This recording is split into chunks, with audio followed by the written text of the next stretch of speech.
যেই সুপারিশ গ্রহণ করা হয়েছে আমরা তা প্রত্যাখ্যান করছি।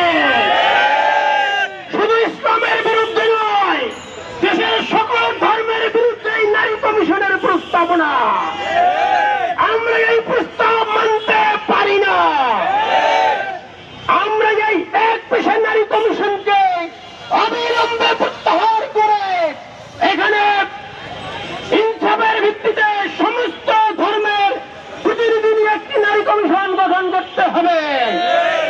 সংগ্রামী বন্ধুগণ, ইসলাম কোনদিনও নারীর মর্যাদা হানি করে নাই, কিন্তু এই পশ্চিমা দলেরা